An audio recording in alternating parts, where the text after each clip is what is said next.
Welcome to the If You Could See Me podcast. Thank you for joining the movement.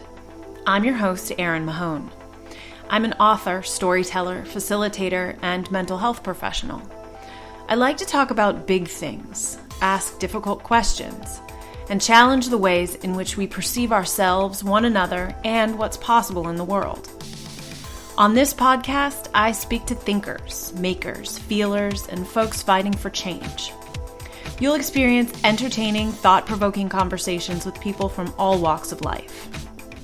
I believe that mental health is health, and it goes so far beyond conversations about illness, medications, and treatment. Our mental health is essential to living our best lives, and I want to live in a world in which we talk about emotional wellness as easily and frequently as talking about the common cold. We aren't there yet, but I believe we can be. When I set out to create this thing, I had no idea what I was doing. Just that I wanted to share my story and I hoped I wasn't alone. I've discovered that so many people need to find solidarity. They need to know they aren't alone. Well, I'm here to tell you, you are not alone. We can have these difficult conversations in the light of day. We can laugh, joke, and get serious about making change. I've tried to create multiple entry points within this movement, and I hope you will take some time to check out all of our resources and consider sharing your story on our website, ifyoucouldseeme.com.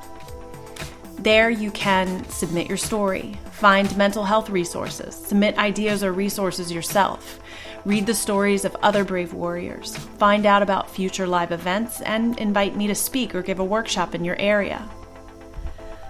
If you're inspired by what we're doing, I hope you'll consider helping out by visiting our Patreon page, patreon.com/ifyoucouldseeme, purchasing my book, rating and reviewing this podcast on iTunes to help people find us, or just send me a message to let me know how this project is impacting you, ways we can improve, and future podcast or blog topics. This was only an idea until amazing people like you joined me in bringing it to life. Enjoy the show.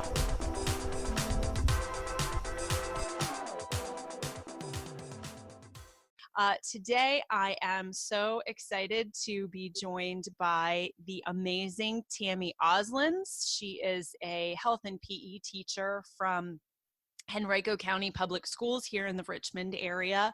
And she is also just a wonderful spirit who has become a force in the peer recovery movement here in Richmond. She is an incredible mental health advocate. And Tammy, I am so excited to have you. Thank you. I'm excited to be here. Yay. So I want to know first and foremost, when you received your diagnosis a few years ago of bipolar disorder, is that correct? Yes, bipolar 2, the rapid cycling. Gotcha.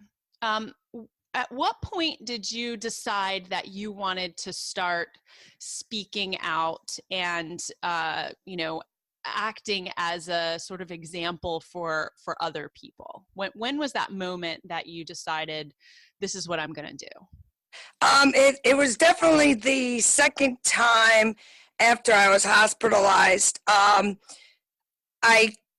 had a suicide attempt once, and then that didn't work. And then for me, my way to cope was self-harm. So I was cutting on a regular basis. And when I moved to the Richmond area, I thought it was going to be a good change, and it just wouldn't stop. And so it got to the point where I had to go back into the hospital because I could not stop cutting, and I really felt like I was going to attempt another suicide. So I had been hospitalized for like 5 days, and it actually was there when someone had spoke to me, and they said the exact words were, you have two choices. You can either go down the road that you're going, which means I'll see you back here again, because it's going to be a continuing situation where you're going to be in and out of the hospital, or you can use this illness to your benefit and help others. and show people that you can be successful with this, and it's going to be work on your part to make those changes.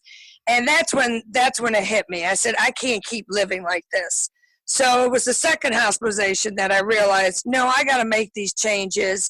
And the big change that I made was I stopped drinking, because I used to drink quite a bit, and I definitely was not an alcoholic.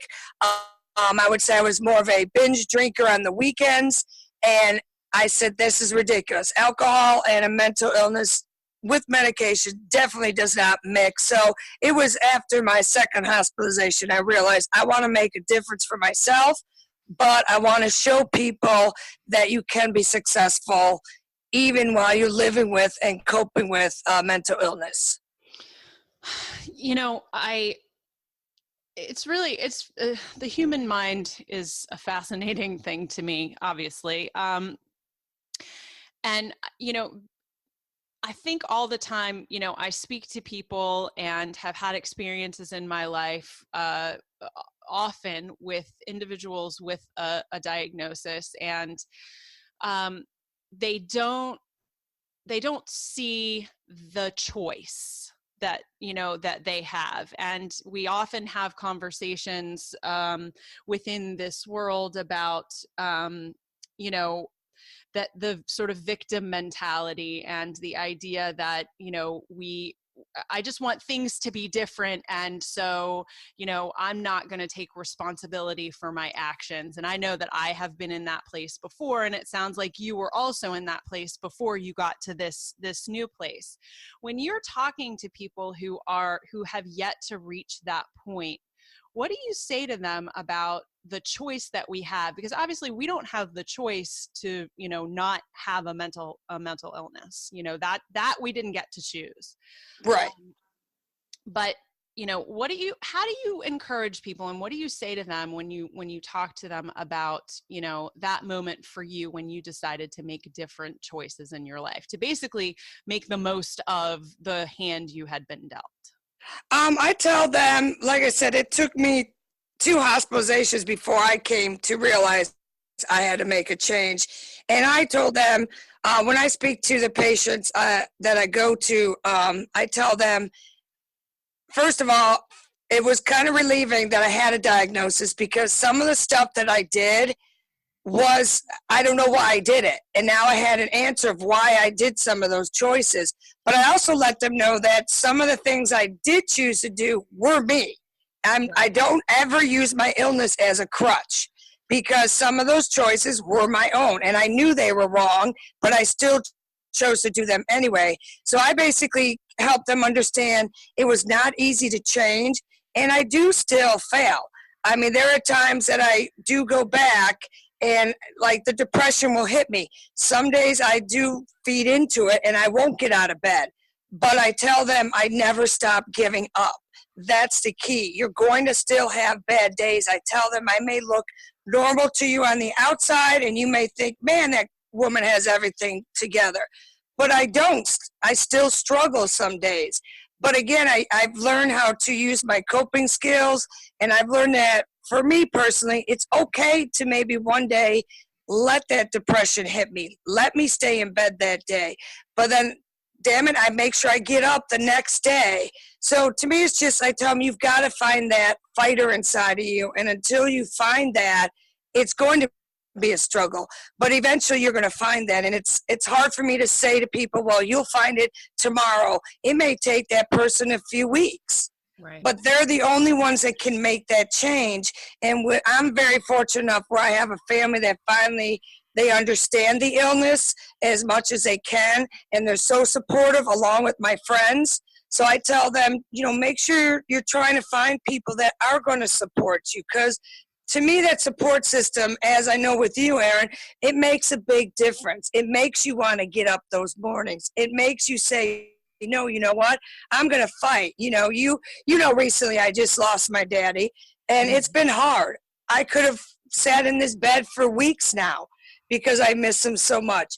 But he has installed in me a fighter, and I know he's looking down. And if I was laying in this bed, I know, pardon my French, I know he'd be screaming from heaven, get your ass up. This is not what I raised you to be like. Right.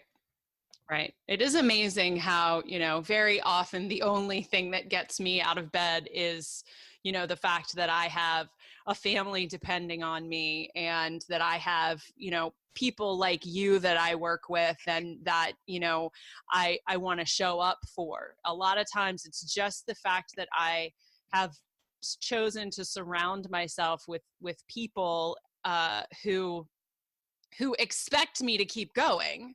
Right. No matter how badly I feel, that gets me from, through those days when I just really would rather do nothing. Right. Right. So how do you feel like your diagnosis and this process has helped you as a teacher?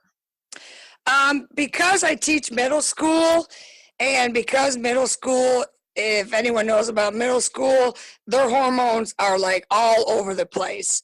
I've noticed within the past few years, fortunately, we live in a society now where mental health for children is really poor.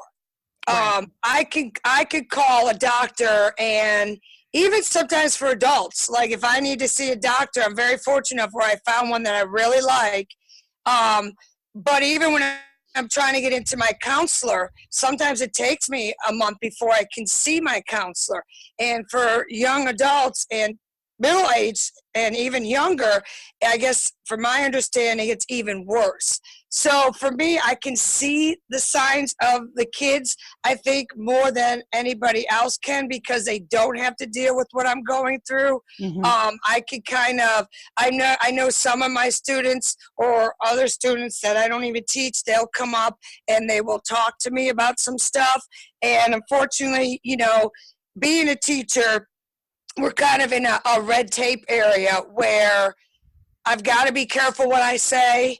And if I do hear anything, I have to, it's my duty. And even if I wasn't a teacher, it would still be my duty. I would go tell somebody in the building that I needed to tell. Right. I think it has helped me tremendously. I think I've been able to relate to them on the same level as they are as far as what they're going through. In school, our guidance counseling department did an awesome program last year, and it was called Route 360. And basically, they asked if any teachers wanted to share stories that maybe students didn't know about them. And, like, for example, our librarian, she's in a different county this year, but she had shared the story that she lost her brother growing up. Nobody would have known that because we never wear our disability, our illness, or what we've been through on our sleeves or anywhere on our bodies. So I was very fortunate enough. I have a very supportive administrator, and I was speaking to her about what I wanted to talk about, and there were guidelines I had to follow. So basically, it boiled down to that I could talk about my depression. So I did a little video on my depression, and at the end, I basically asked the kids in the video, I said, I want you to now, those of you that had me as a teacher, or those of you that know me, even if you haven't had me as a teacher, if I was in a room of 10 people, would you be able to pick me out as the one that deals with depression? And I would get emails back from the teachers, and number one, some of the teachers didn't know. Number two, a lot of them would email me and say the kids' mouths just dropped and they were shaking their head because they had no clue that you struggle with that. So it really, I'm a very faithful person, and I really believe in God, and I firmly believe God gives us what we can handle. And I did a blog one time, and I said that my bipolar, I feel like, is more of a blessing than it is a curse, and I feel like I'm in the right spot where I'm supposed to be with this illness to be able to help these kids the best way I can too. I bet you're an amazing teacher. You just won an award, so I Yes. guess you need to get a little bit of kudos. Tell us about the award that you won.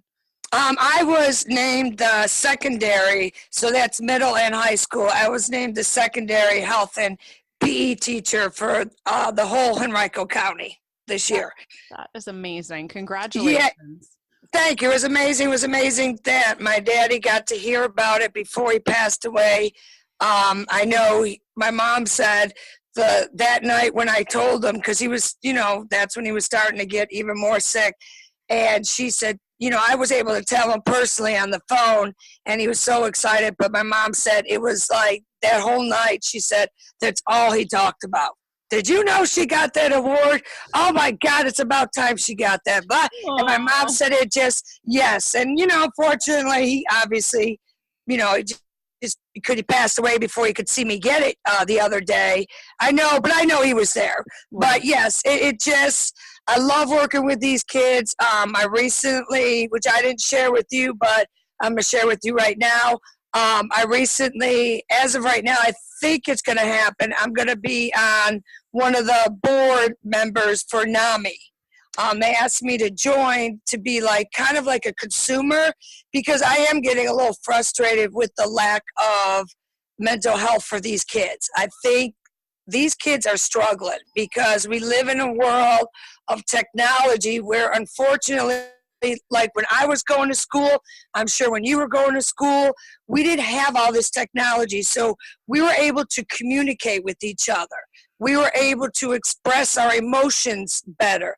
These children here, I don't know I don't want to blame it all on technology, but they're having a hard time of being able to express their emotions because they're sharing it through Instagram, they're sharing it through Snapchat, and they're just not doing I don't even know if the word healthily is a word, but you know what I'm saying. So I want to go on this board, and I want to start fighting for these children because we're losing too many of them because they don't know how to handle, they don't know how to handle their emotions the correct way. I totally agree. They don't know how to manage emotions. They don't know, they don't have the time. They have not gotten the time that we got. Right.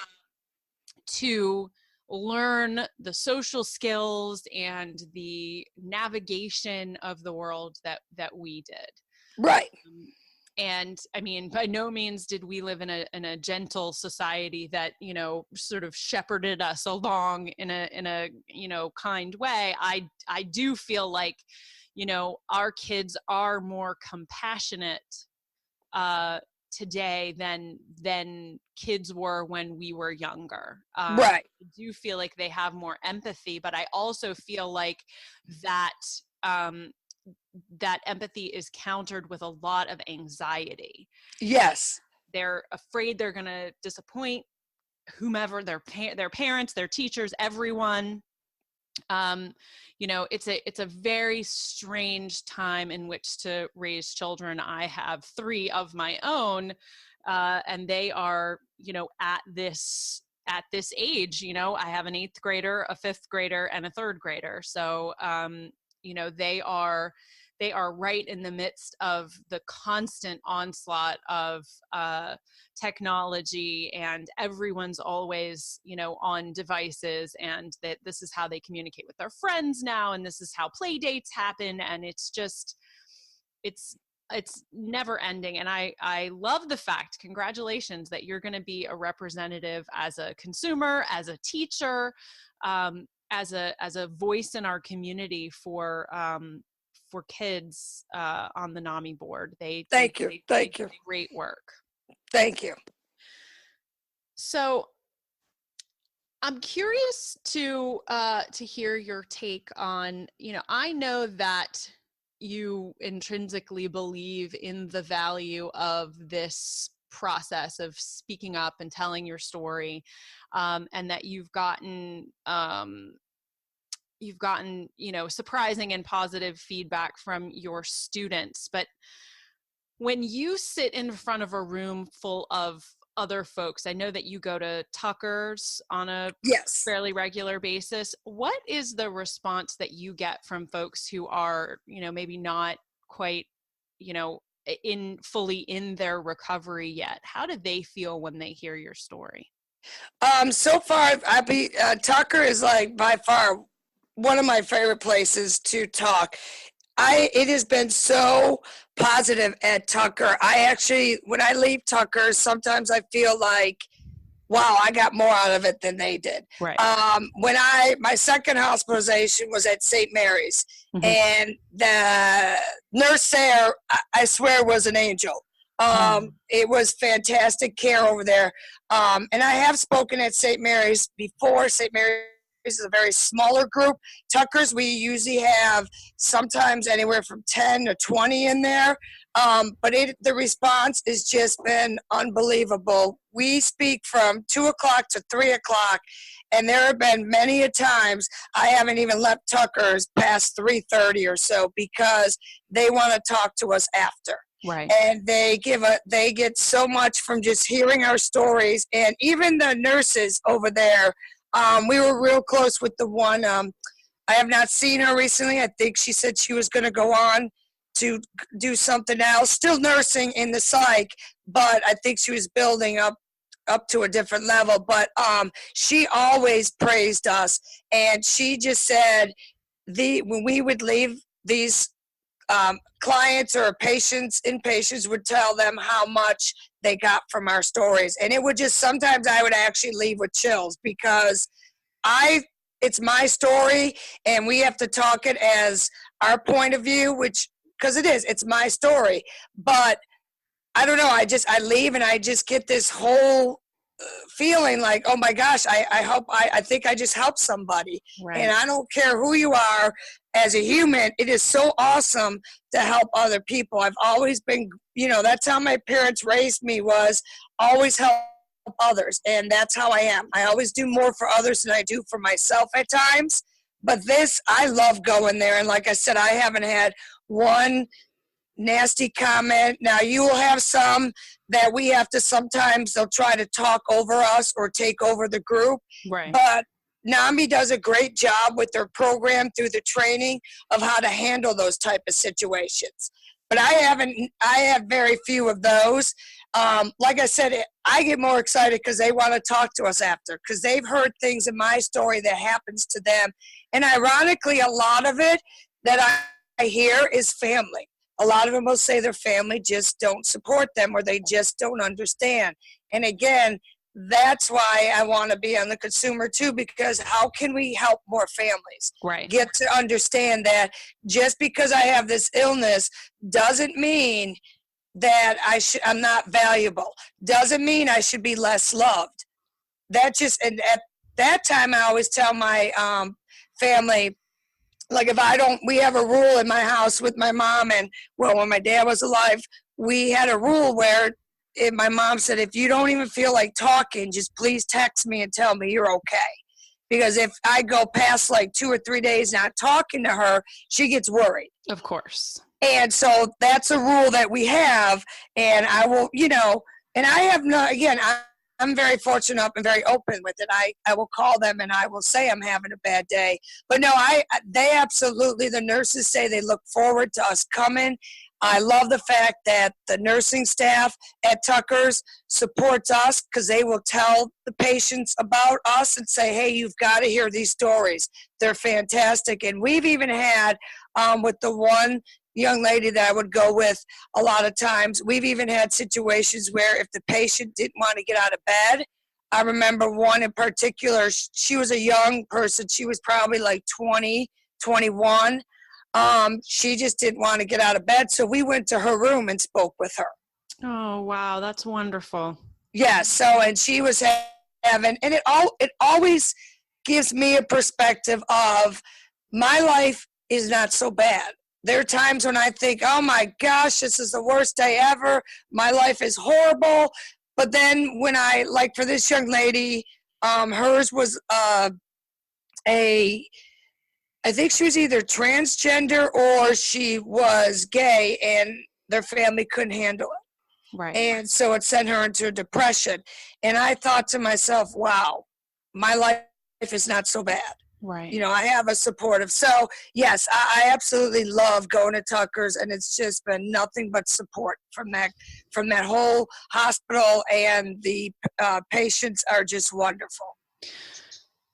Tammy, what did you think about mental health and mental illness before you had a diagnosis, before you were this Tammy?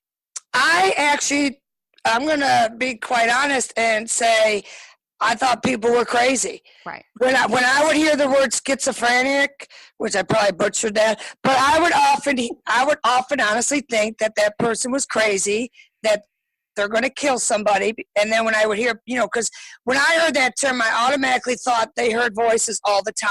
Right. And that the voices told them to kill. And then I'm going to stay away from people like that. Depression, I'd be like, come on, you can't get out of bed? Really? Life isn't that bad. Go take a shower, get up, get moving.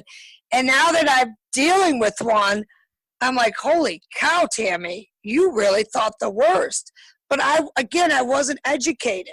Right. That's the key. If people are not educated about any type of mental illness, even something like anxiety, then I can, I'm not making an excuse, but I only got from what I seen on TV, what I heard in the movies. And so, yes, I really did not think very highly of somebody with a mental illness. I really thought they were crazy. And so the value of what you do now is, sort of exponentially magnified because you yourself had to learn these lessons. You can speak to a person from that perspective and say, I didn't know anything until, I lived it myself. Yes, and that's why when in my story at Tucker's, I tell folks, I said, there's programs out there, and I don't mean to keep I'm not getting paid to talk about NAMI, but I just, people get paid for endorsements. I'm not getting paid, but NAMI changed my life. I didn't even know anything about NAMI until I went to my hospitalization the second time. And NAMI just offers all these free programs, even for family to family, to help people understand, because I remember, like I said, even with my family and my twins, a police officer, and he was chosen. And again, this is where I use my faith. And I think God chose him because it was the first group to actually do the CIT training, the crisis intervention team. And he was chosen. They said, we would like for you to be on this team. And he's like, okay. And so he met with somebody, and the guy went over all about all these mental illnesses and stuff. And I remember my mom called me that night, and she was like, I have to talk to you. I said, okay. She said, your twin. I said, uh-huh. She said, he called crying tonight. And I was like, well, he didn't call me. He usually calls me. And she's like, well, no, hang on. She said he was crying because he didn't know. He learned so much through this guy. He had no idea what you were going through until he learned about this. And he really thought I was like being dramatic. He thought I was just being, some days, point blank, being a bitch. He said he thought I was just, like, oh, she can't get out of bed. He felt so bad after he went through this training. And him and I have talked about it, and I told him, I remember, even after my second hospitalization, I hit a depression mode, and by golly, he caught the signs. And I really was struggling, and my parents were down here at the time, staying with me they like to come during the winter for like a month. They would come and visit with us. And he actually brought the guy that did the training, the crisis intervention guy, he brought him to my house because he said, I think my sister's showing severe signs of depression. Can you come over and can we talk with her? And the gentleman came and we talked, and I really was having some issues. So I told him, I said, you actually saved my life. Right. And if it wasn't for that training, I don't know what would have happened. But yes, it just shows perfectly that unless people are educated, they just don't understand how the brain works, and how the fact that I tell the people at Tucker's, it's a chemical imbalance. And I think that's where people struggle with the most, is how can it be a chemical imbalance? Right. We don't control it. I don't control saying, oh, let me be mania today. I don't have a switch in my body that says, oh, let me go into a mania. Right. It's all in the chemicals. The story you just told is just further reinforcement for me that not only when we are educated in seeing the signs, but when we have the opportunity to really hear another person's experience and to be present with them and to, fully accept what is true about what they're going through, we can do unbelievably generous, kind, loving things like what your brother did. My guess is, had he not been through that training, he may not have ever been able to fully see you and what you were experiencing. Correct. And it just, I see it all the time in those small ways when, I'm working with a young person who, everyone says, oh, well, he doesn't talk to anybody, or he's not going to do anything, or he's not going to, answer your questions, or he's not going to make different choices. He's just, he's just messed up. Right. And I say, well, when was the last time you just sat across from this child and had a conversation with him? Mm-hmm. About what was he interested in, and what is, it's amazing what we can do for one another. And that's what I imagine you do for your students as well, is that, when we just sit with one another and we try to understand the experience of another person, not through our own eyes, not as you understand it, but when you really try to understand them. Right. I had a parent.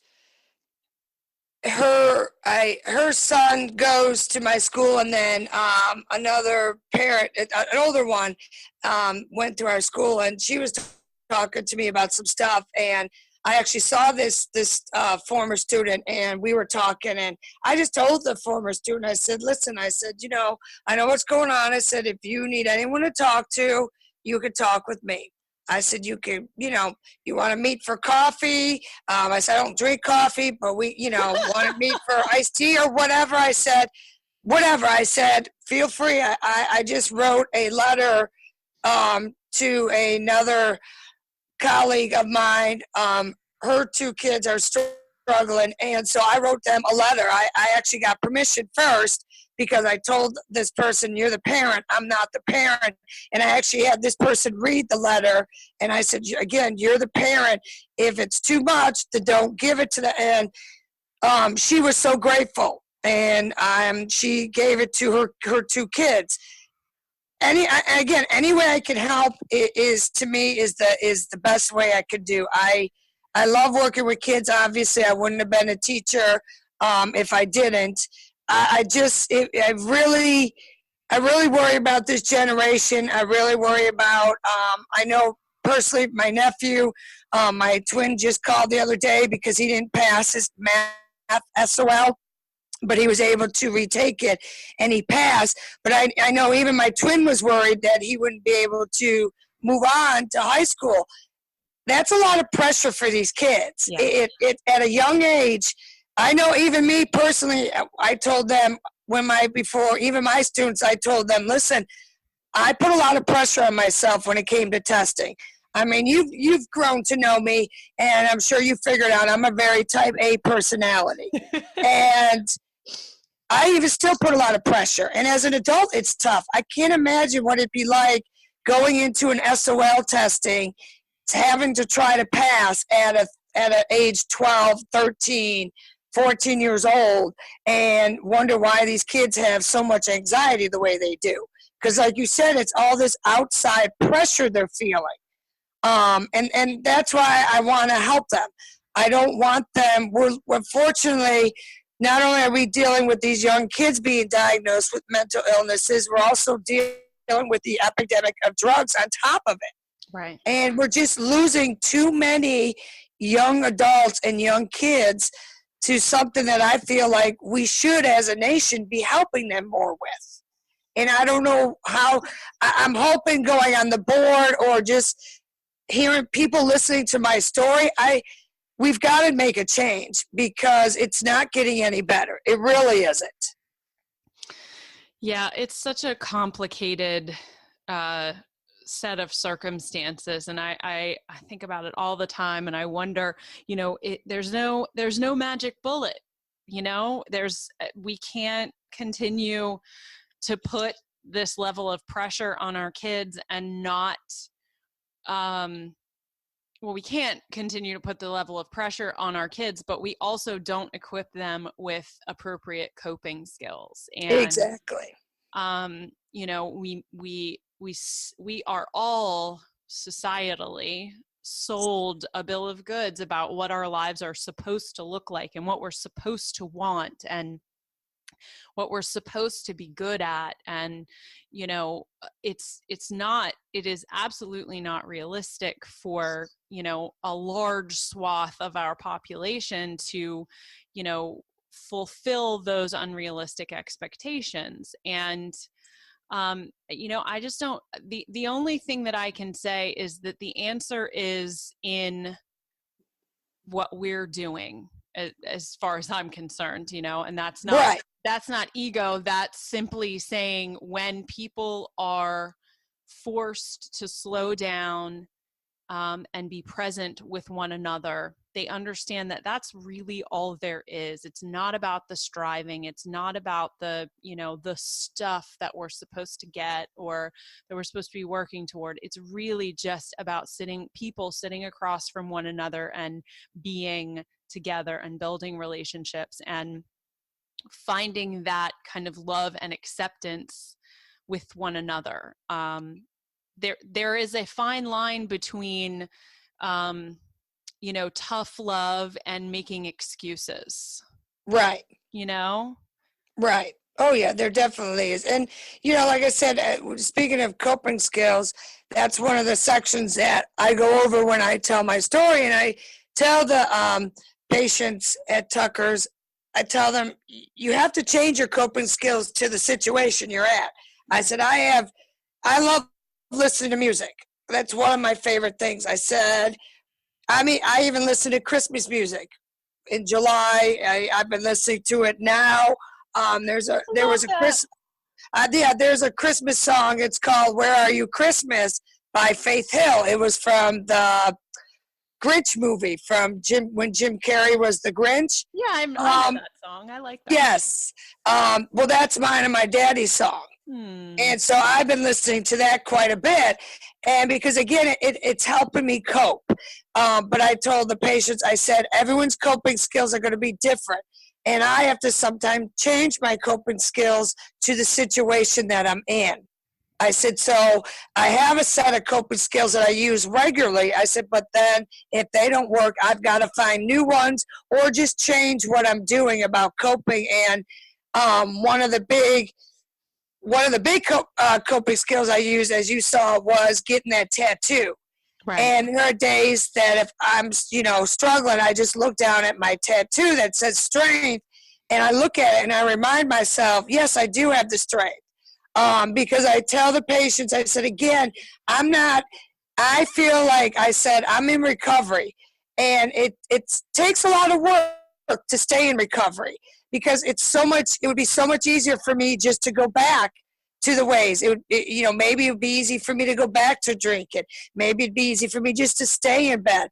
I said, it takes a lot of work to stay in recovery, but it feels so good that's why I do all what I need to do to stay in recovery. I said, I can easily go grab the razor blade and start cutting again. But when I get that urge, that's when I look at my tattoo and I'm like, no, I have that strength. I have that strength. And then this summer I'm getting another tattoo on the other forearm, and it's going to say the word hope, because those are the two words that get me by every time. Right. Is the hope and the strength. So coping skills are huge for even just anybody that doesn't even have a mental illness. Anybody has to learn their coping skills, and they have to use them. That's my biggest thing I tell them too. I said, you could say all day long, oh, my coping skill is to draw. But if you don't use it, right, it's not going to help your situation. Mm-hmm. And there are, the more we do to fill that sort of skill toolbox, the more we have to draw from in all those different experiences. Like you said, there's one set of skills that you use every day, but when things get really rough, there's that secondary set of skills. So what do you tell a person who, maybe you have a conversation with that maybe isn't at the point of being at Tucker, but, is saying, there's something going on. I'm really struggling. What is your advice to that person? I would tell them they definitely need to go seek some professional help.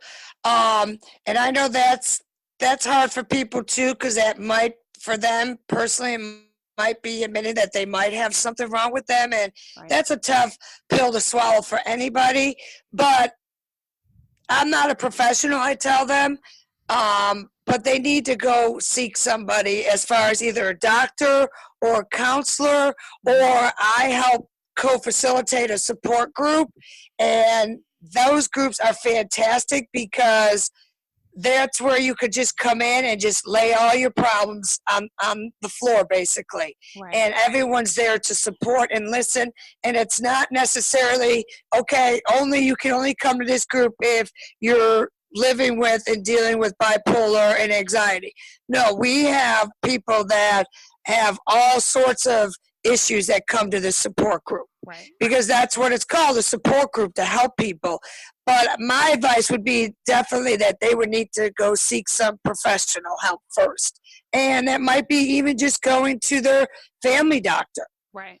And talking to their family doctor, because granted, they're not trained as a psychiatrist is, but it might not even mean that that person needs to see a psychiatrist.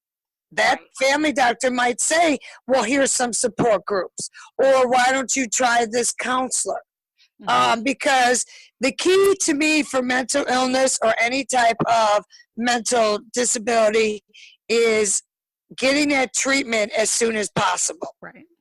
Because to me, then you're going to be on the road to recovery a lot sooner.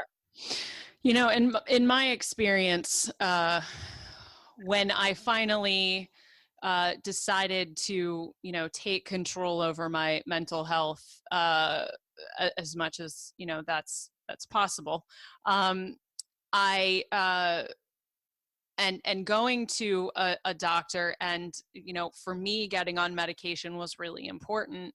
I didn't realize how much I needed it until I went on it. And then I realized, oh, wow, I'm much more able in this experience to be able to step back from these situations and not go into that sort of downward spiral of negative self-talk and, beating myself up. And, so I definitely feel like, if that is something that you are inclined to do, understanding that there are all kinds of, as you said, different ways in which to get help. You have to find the thing that is right for you as an individual, and admitting that you need that help is really the first step, and saying, I want to take control over this. If we had and the other thing that has been incredibly helpful for me is that I did have some physical health issues that had significant impact on my mental health. I had, chronic pain issues and a thyroid condition. And when I began treating my physical health and my mental health in the same way, like as if my body and my brain weren't separate, but as if they were two things that are connected, which they are. Right. That really changed everything. I think that the medicine in general tries to compartmentalize us into little separate sections, but the fact of the matter is that we are, all of our different systems are connected to one another, and they can impact each other, but there are different ways to get help. It's just a matter of deciding that you don't want to live in discomfort anymore. Yes, and I know, my mom had texted me recently. She was watching a show on Good Morning America, and she texted me, it was really a nice text. And she just said to me, I'm seeing a segment on something, and she said, I thought of you, and she said, I never realized how hard of a life you've had, and look where you've come. Because, again, we like physical pain, and we could go on and on about that. And it's just, like for me personally, growing up, I was sick. I was sick a lot. And it turned out for me, for being a female, I had polycystic ovaries, then I had endometriosis, and then I had a fibroid growing on my uterus. So I ended up having 5 laparoscopies to take care of all that. And then when I moved here to Richmond, that's when the fibroid on the uterus was growing, and I had enough, and I had to make the toughest decision of my life at 30. Do I get a full hysterectomy and not have children, or do I live with this, getting my cycle sometimes 28 days out of 30? And I knew deep down inside that I didn't want children of my own. I was diagnosed by then. I felt like because living with the mental illness was tough enough, adding children to it, I just felt like I couldn't handle it. And I told my parents, I remember making that call, crying to my mom, because by this point, all my brothers have had children.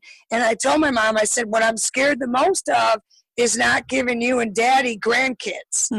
And she said, oh my gosh, she said, don't feel that way. She said, we just want you to be happy and healthy, and you're not.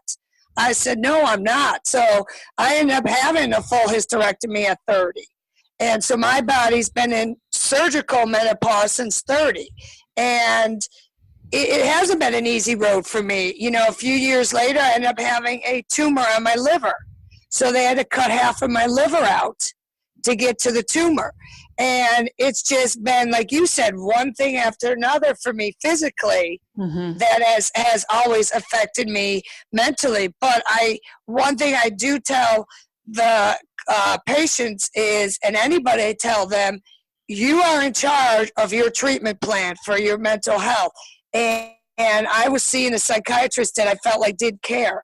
And if it wasn't for my counselor, Eleanor, at the time, she was the one who told me, why are you putting up with it? And I'm like, well, because I really thought I had to. And she's like, you do not. Right. And she actually was the one that helped me get into the hospitalization the second time, especially because of the cutting. And she's like, as your counselor, I'm going to tell you, you need to go in. And if you don't, then I will make that call. And she actually called my psychiatrist and told this person, and this person was like, well, she never said anything to me. And Eleanor said, because she felt like you didn't care. Right. And so it dawned on me, I always use this scenario to them. I said, being a female, I will go to the store and I will try on 10 shirts, 10 pairs of jeans, whatever it takes to find the perfect fit for me. I won't leave I won't leave that store unless I like how it looks on me. So why wasn't I doing the same thing for my mental health? Isn't it amazing? That is such a revelatory statement that you've just said. That isn't it amazing what happens when we realize we have a choice? Yes. So I switched psychiatrists. I found one that I absolutely love.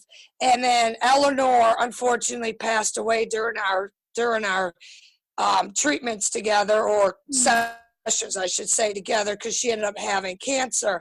And I'm telling you, ironically, I felt like I lost a friend. I mean, it crushed me. I cried and cried.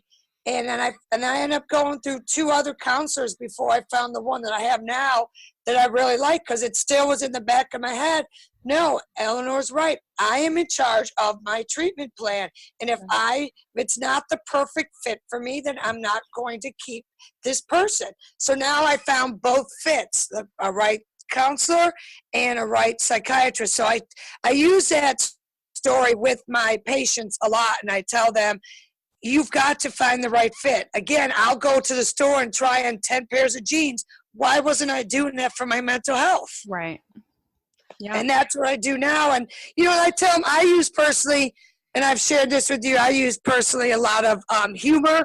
Even when I talk to other people that aren't even patients, I'll use it with my friends. I'll call them. I'll be like, oh, depressed Debbie's here today, guys. And they're like, okay, well, let's talk about it. Or I'll be like, oh, my God, energetic Ellie's here. I can't control energetic. And we'll laugh. And, but then, growing up with 4 boys, and my dad was a captain in the Marine Corps for years. He did 2 tours in Vietnam.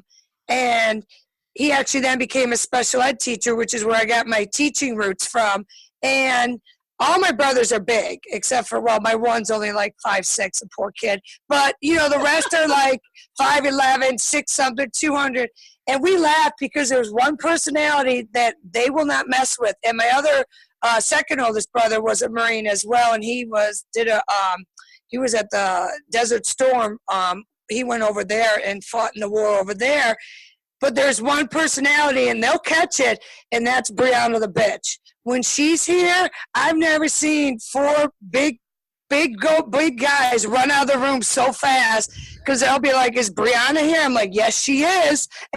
And they run, and they'll be like, hey, tell us when she's gone, please. So I tell them, I just use humor to talk to people, because again, I want it to be serious, but at the same time, I don't want it to be so serious where people are afraid or people are like, oh my gosh. I just like to lighten it up too, because I'm like, it's okay. I'm okay with this. Right. I've been okay with this for years now. So yeah, so Brianna is the one that even my friends don't want to deal with Brianna. And my best friends have been best friends with them for over 20 years now. But even then, they're like, oh God, is Brianna coming? And then I'll just smack myself. I'll be like, Brianna, go away, right. Brianna. Well, but that level of self-talk, that level of self-awareness, that, that connection to yourself, and also having that, really wonderful support network of people who are aware of all of the different parts of you, and then, who love you anyway. I think is such a testament to your success in your recovery, and to how far you're going with taking your message to the world. And you have such an incredibly vibrant, positive personality, and I'm just really, really glad to have had the opportunity to get to know you, Tammy, and I am so glad that you're a part of the If You Could See Me project, and I just I'm excited to see where you go. Thank you. Me too. Thank you. I know it's been great working with you, getting to know you, and I just feel like, the more connections we can make with each other, the more the word's going to get out, the more we can all help each other, bring this awareness, Absolutely. Absolutely. The more we can try to help foster that compassion and understanding and education in the world, the better off our communities will be. And I believe that, we'll achieve the goal that you have of helping the next upcoming generations, get the skills that they need, but also obtain the level of self-awareness and support that they need to get where they want to go. Right. Correct. Oh, definitely. Awesome. Well, thank you so much for being here with me today, and taking the time. And I can't wait until our event in a couple of weeks, and when we stand up and share our stories with the world. Awesome. Thank you for having me. All right. Enjoy the rest of your day. Thanks.